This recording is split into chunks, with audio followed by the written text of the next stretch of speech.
everyone. Welcome to ScrivTalk. I'm your host and author and co-owner of Scrivenings Press, Liana George. And at Scrivenings, we like to share clean, faith-filled fiction to encourage and inspire our readers. And part of the reason we do that is because we love giving readers a behind-the-scenes look at the stories they love and the authors who write them, because we all know there's a story behind the story. And today I'm excited to introduce our guest, uh, fellow author, Denise M. Colby. Denise loves Hello. history. Denise loves history and often finds herself imagining what life was like in the 1800s.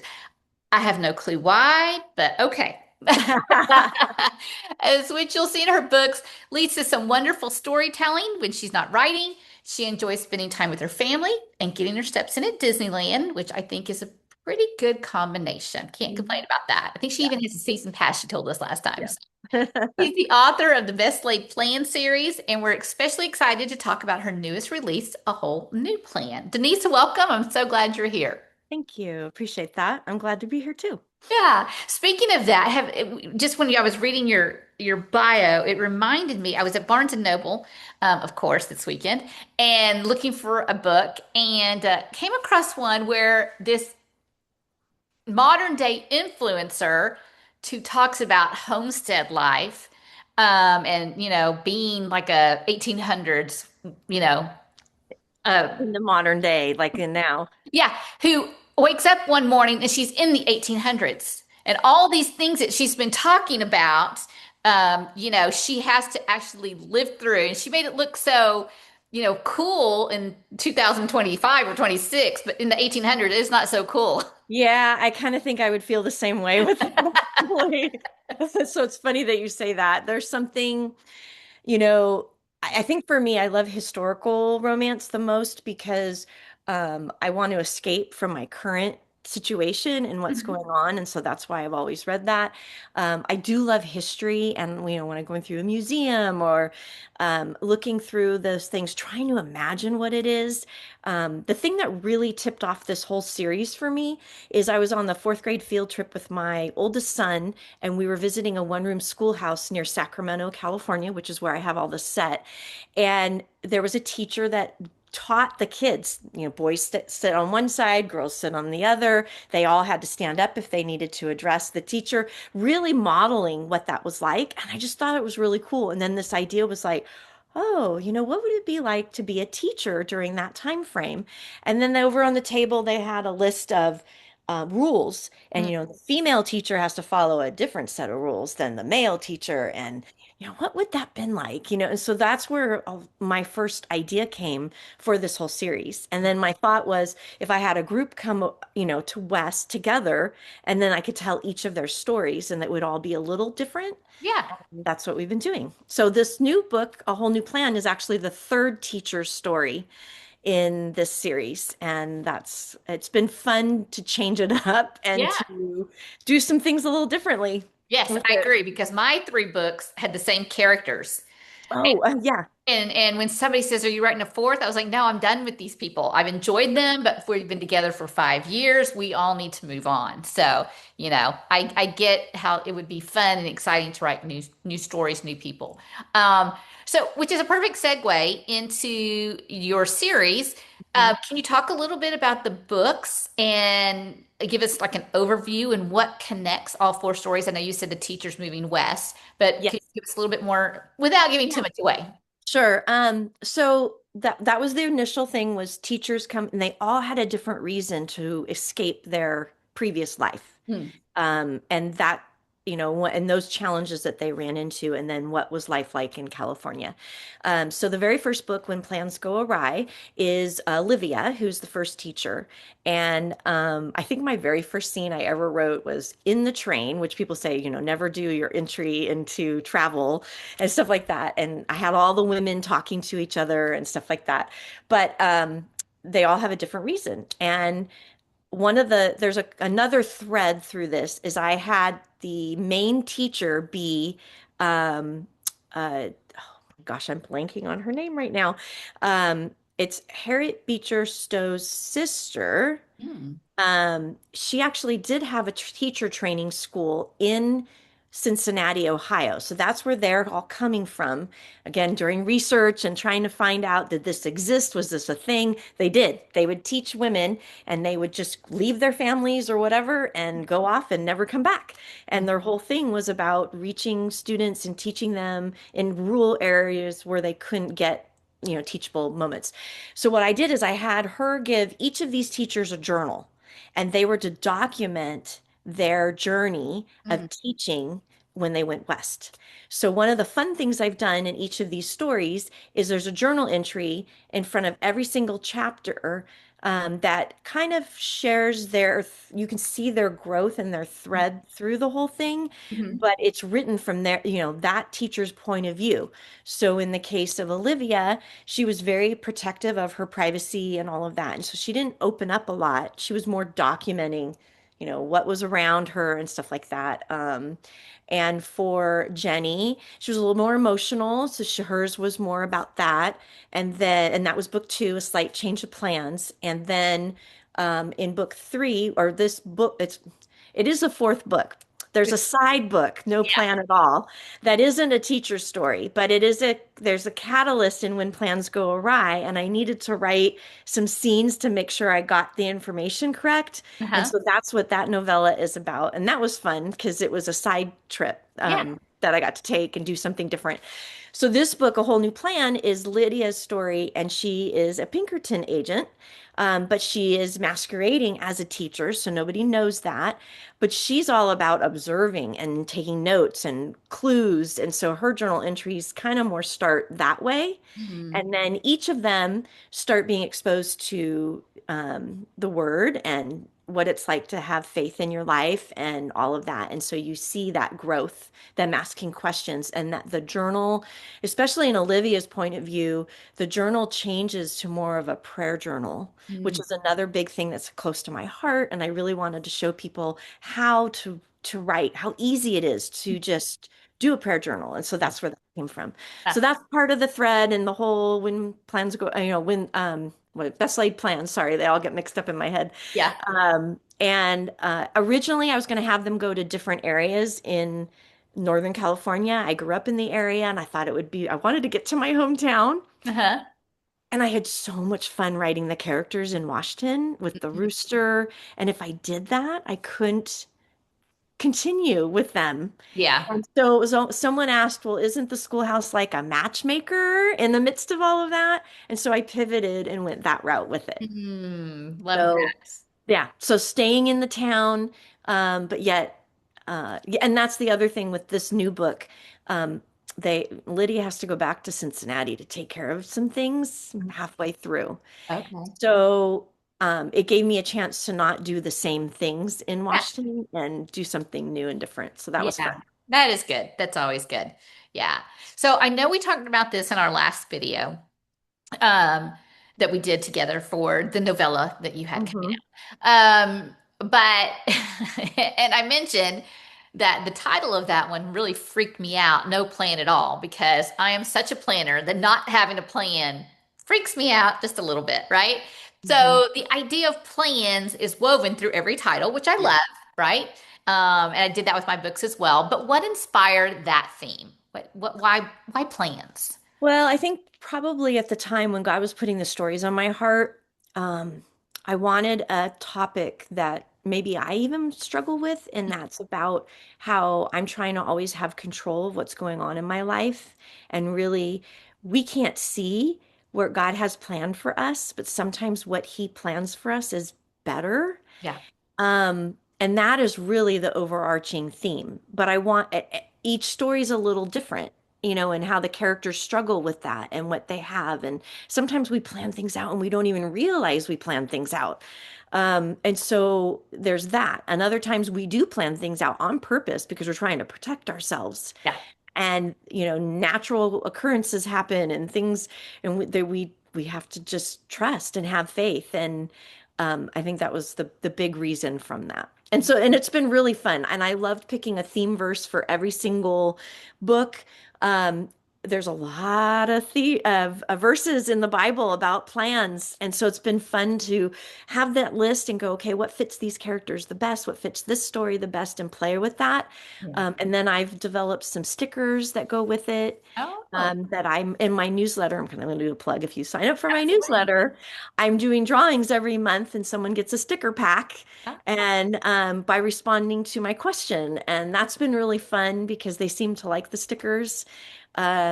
So they kind of a bookish theme, but yeah. also the Bible verse theme to it. And so Love that's what I've been that. doing with those. And that's been fun. That's really cool. That's really cool. I love that. I had something I was thinking of saying, but I forgot it because I didn't want to Oh, interrupt you. But I know. That's okay. I do that all it'll the come back.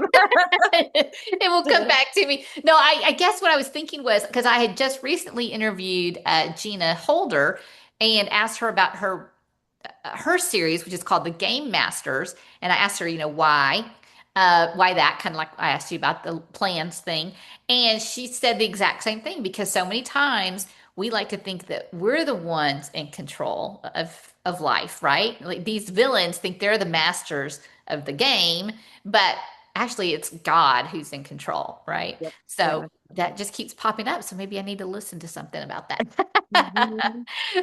So, Yeah. but let's talk about your characters and the faith that they see and they grow with, especially against the hardship that they face. Some of Mhm. it unexpected too. Was that a thread that you intentionally built from all the way back in book one? Yeah. Um, you know? Yes, but each time you don't know how you're gonna do it. This one, the whole new plan was a little challenging because Will is a pastor, so his faith is solid, Mhm. yes, but Yeah, we all still, even when our faith is solid, struggle with different things. sure.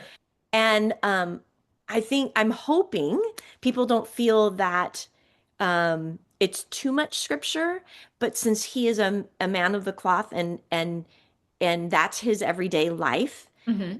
it naturally comes to him. And so trying to find a way to write it from his point of view that isn't too overbearing, but yet is reality for him, that was a big thing that I had to find a balance with. Um, but oh, and I lost that thread where I was going. Sorry. It's okay. See, God wants me to say something else, and I don't know what that is That's yet. okay. Yeah. And for those of you who are watching, we're recording this late in the day. And so we're probably already brained out. So, no worries. If you remember it, we can talk it later. But Well, yeah. oh, I know your question was about the whole faith piece, and that was a big thing. I did want, because it is a Christian fiction book, I wanted there to be, in some cases, some characters have none. They Mhm. grew up going to church, but they don't want to go, or whatever. Some have never been exposed before. I think in the case of Jenny, that was the case. So she wasn't allowed to go with her family. They didn't go. Lydia went growing up, but she saw hypocrisy and didn't want to have anything to do with that. So, of course, when her and Will connect or first meet each other, she's not going to trust him at all. Yeah. And I actually wanted more conflict between the two of them. It didn't work out that way. As I was writing, it was like he couldn't be that way. He's very gentle and very kind and always the glue for everybody. And so he couldn't be that spark back. He Yeah. is in some ways, but he couldn't be as much as I was hoping at first. So Yeah. that was interesting. But Yeah, I bet. And it's interesting because we want different things from our characters, but sometimes the story just doesn't let it go there. And yeah, I think that might be hard for readers or people who don't write to understand that we can want something for the story, but sometimes it just doesn't work. And we yeah, know it doesn't work, and we have to go with that. So, but I think I really like that you've crafted him the way you did because I think so many times, especially for pastors, or pastors' wives, that on the outside, it looks like they have everything together, right? But on the inside, sometimes they struggle. And not sometimes they do, but we all struggle, and they're no exception to that. right. So I appreciate you exploring that a little bit for us. One, as somebody who is not inside the church, not inside the church, but you know what I'm saying, it's church Mhm. staff, that kind of thing. Uh, so we can, maybe moderate our expectations of our church leaders. but then also for the church leaders who might be reading, who are like, finally, thank you, yes. There's somebody who kind of Yeah, understands. there's a little bit. I wrote a scene about kind of put some things in there, with they complain and he changes it up the next week and they still complain. Just because, yes, I've known a lot of people who have worked in the church. Yep. And yes, Yeah. so definitely trying to have that voice a little bit in Yeah, there. I love that. So let's talk a little bit about Lydia because she's Okay. such an intriguing character. And first, I want to talk about this whole Pinkerton detective thing. Hmm. As never heard of that before. It's clearly something. So what is it, and where did you find it, or was it something you already knew about, So or? a long time ago, I actually read some stories by Margaret Brownlee, and and they were undercover Pinkerton agents, and that was very intriguing to me. And then there is a newer series called the Pinkerton Matchmakers. And there's a woman named Linda Carol Brad who is part of my local group, and I read one of her books and then saw that the series had a lot more. So there definitely is some stories out there, but they're not. It's a niche, right? People Yeah. haven't. Um, some very interesting facts when I did some research. Her name is Karen Warne. I'm thinking that's how you say her name, Warne. She was the very first woman Pinkerton agent, and she kept going to Mr. Pinkerton and saying, "I want to work for you. I can help you. I can hide. People won't suspect me." Women can get into places, especially during this time of frame, that a lot of men discount. The capabilities and that they're even paying attention or have the smarts. And so I kind of, because this is fiction, I flubbed a bit because the timeline of when this story sits and when she's around, but I have her as Lydia's lead, Hmm. and I have her in the story and stuff like that. Fun fact, in my research, what I stumbled on was she actually was one of the ones that helped get President Lincoln from wherever he was to DC to to protect him during the inauguration. Oh, Because as a woman, she could, they dressed him up as an old person, and and she could take him along and stuff like that, and no one would suspect. And yeah. so she was instrumental in that. That's one of the research things that I found, which I thought was very interesting. So then when I was trying to name the dog, when I did I asked ChatGPT what were dogs' names back in the 1870s. Yeah. And Fido, apparently, because President Lincoln had a dog named Fido, was one of the most popular names back there. So Mhm. when I read that and I combined that, that's why the dog's named Fido Oh, in the that's book, cool. That's because I really thought that cool. was a fun correlation. Yeah. But it was a thing. I mean, there weren't very many women ones from what I understand, but I thought it'd be a fun thing to explore. I didn't set out for her to be that way. I set out, but I think as I was writing some different stories, like playing out each of the characters, I knew Lydia was acting. The way she was projecting herself as a teacher was different than who she was, but I wasn't sure what to do with her. And then at the end of A Slight Change of Plans, I realized I need to answer some loose ends Yeah. and figure out some things. And I thought, how do I bring her in to town? Um, and that's kind of, I'm like, ooh, I could do this. So that I'll say it's God because I honestly not sure where the idea came from. It was just when it came together, it was that's going to work. Like Yeah. I was really excited. So Yeah. it was a Yeah. very long-winded answer. Oh, Sorry. no, no, no, don't apologize. I love it. I know the people watching and listening will love it too. Okay, but this is going to sound so stupid. Apologies to everyone, but history is not my main thing. So, who is Mr. Pinkerton? The Pinkerton Detective Agency, he Ah, was the original one that founded that, and it still oh, exists today. There's oh, history, so you can go look them up, and on their website, they have a little bit of history drawn out. What was really interesting is they were originally, when you start looking at history and where we are today and how we view things from the past, they were originally hired for, or some of the things, because you see a mix. And Mhm. I think some of the fiction stories are different than what when I was reading this recently, that they were hired by the unions and the to help make sure that there was no sabotage Mhm. in from the people who were protesting the formation of unions and major manufacturers and things back in those days. They Yeah. were so they were hired to be in those places. So that yeah, there's probably more history there. I'm not diving Okay, into that. It's not that's related good. to my I stories, wasn't but sure if he was like mafia or, anything like that because, you never know. So provided a service that the police could not do. okay. Is kind of where that came. And so from what I understand, and again in my limited research, there was, finding missing people, helping, someone navigate, paperwork and political, things or stuff, Mhm. or I guess what's the word I'm looking for? Like, peek on people and kind Yeah, of, private eye. the Yeah. private eye really is the beginning of that, and that's where that came from. I Okay. think now they're more into cybersecurity and those sorts of things, Yeah. but the name is still around. Yeah. Okay. Well, good. I'm so glad. I mean, I didn't know that. And I do enjoy historicals. I enjoy, reading books like yours, but it's just, sometimes I just don't know the whole backstory to everything. So, you know, No, that's okay. Actually, one of the ladies on my launch team messaged me and said she had never heard of the Pinkerton, a woman Pinkerton before, and was very interested if there were other stories. And so I love that I can write something that's kind of new and fresh and different. yeah. And I agree with you about the whole woman thing because I think, especially if now, well, I usually, and I have to be honest too, past World War II is not my favorite history, or before, I should say, is not my favorite history.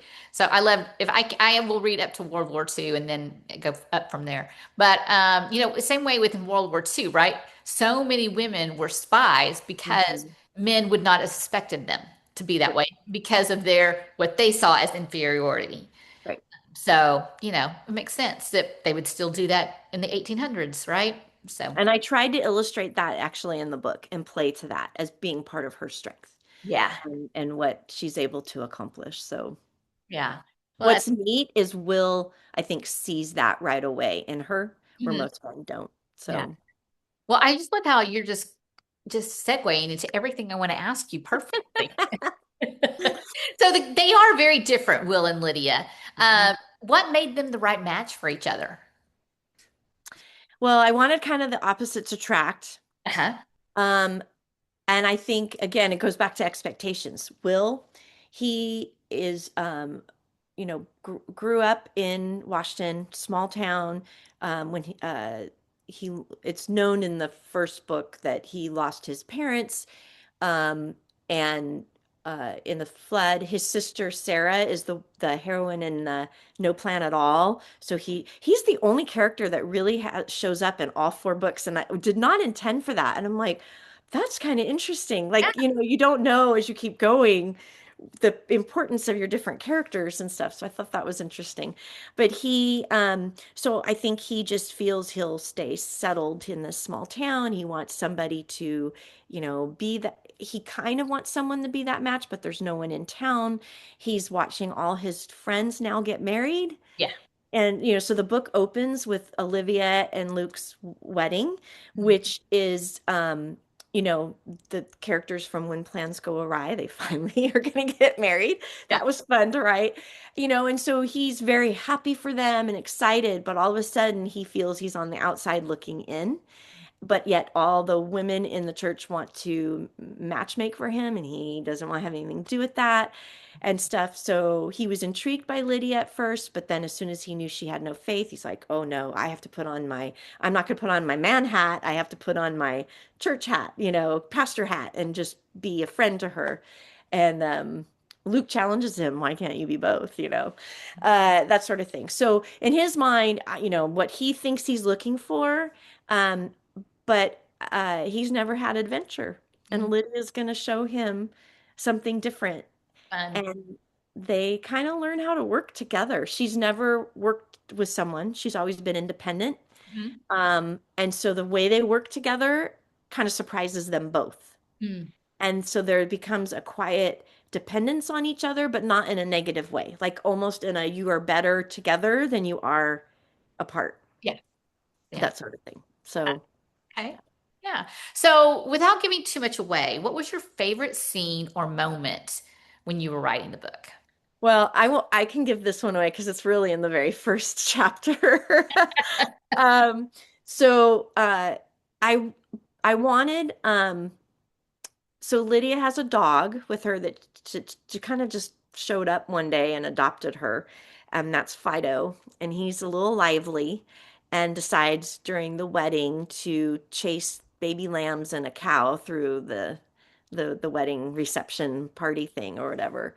And she's injured from the previous book and can't get around, but she gets up um to she gets up to like chase her dog and she falls flat on her face in front of Will. And I laughed when I'm like, but this is perfect. Yeah. It's like it was just the way that they had met and they were, and then he's like, do I help her?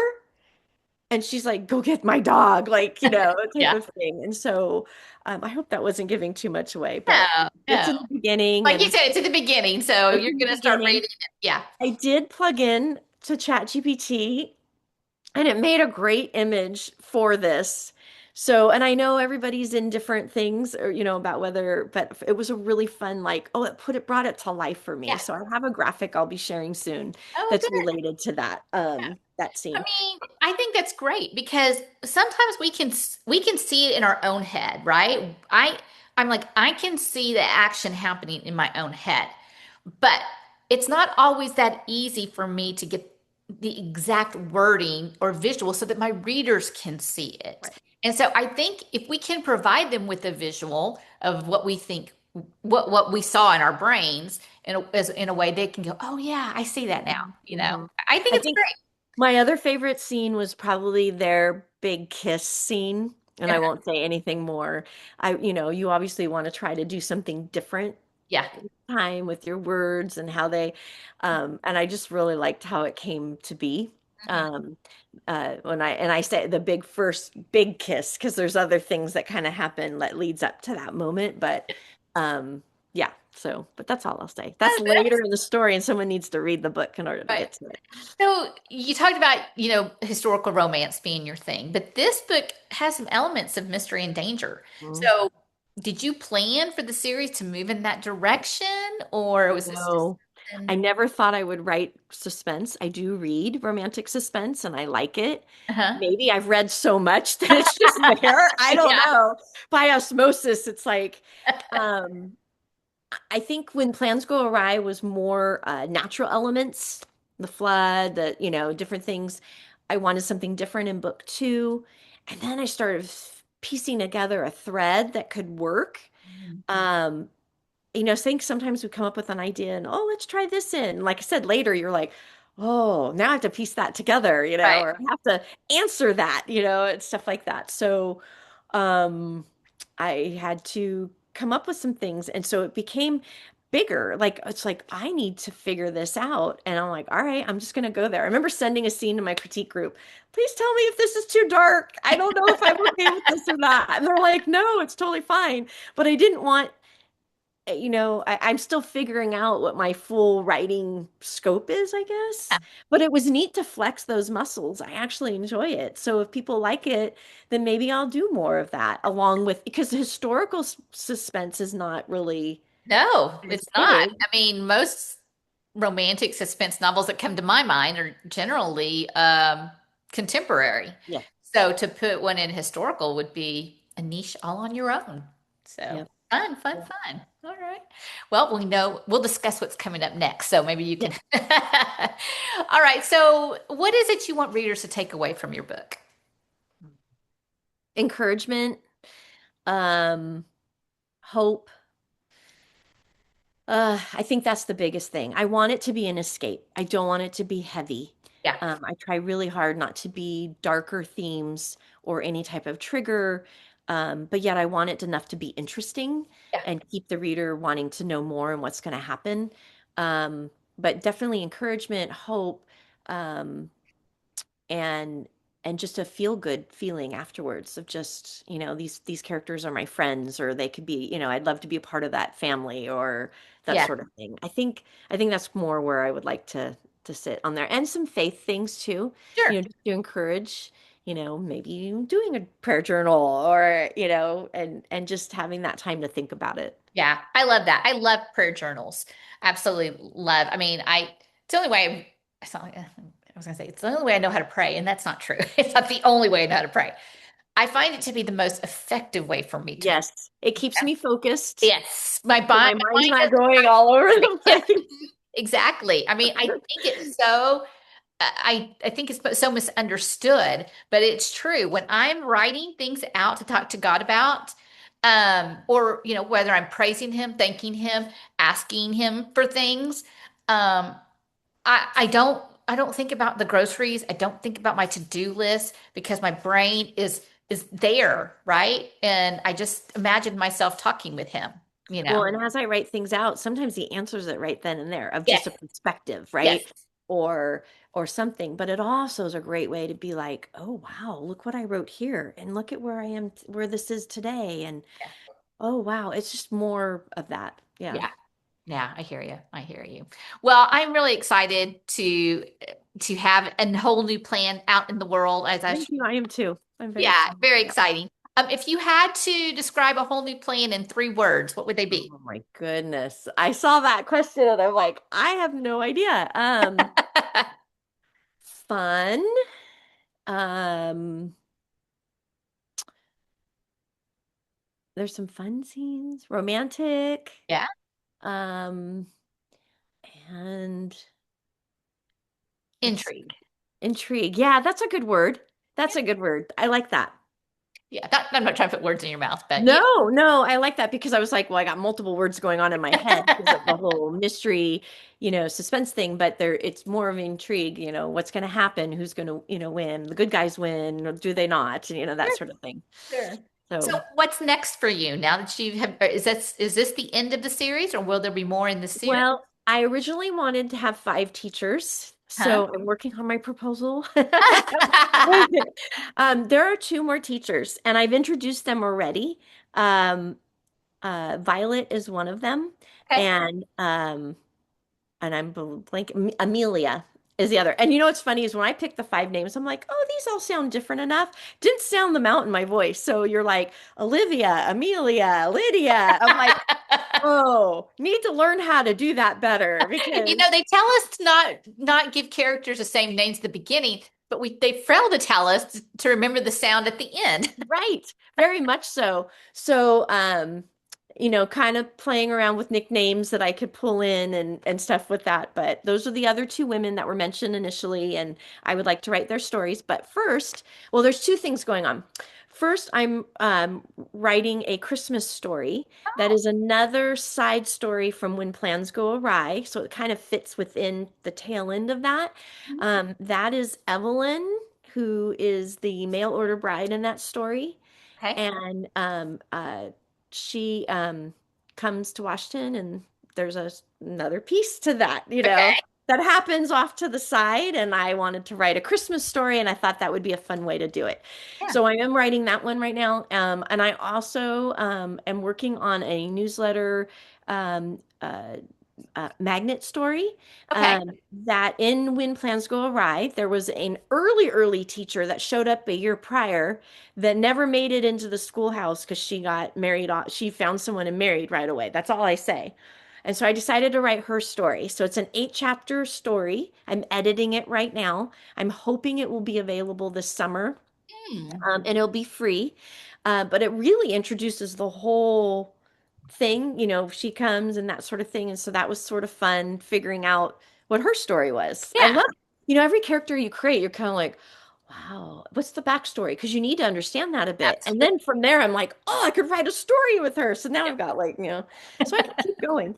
Um, uh, yes. So that's kind of, and then that I think will be it for this series. But I've done some things in this series that I hope to tag on into a new series, but Yeah. yet there'd be some overlap with characters. So Cool. Cool. Well, that's very exciting.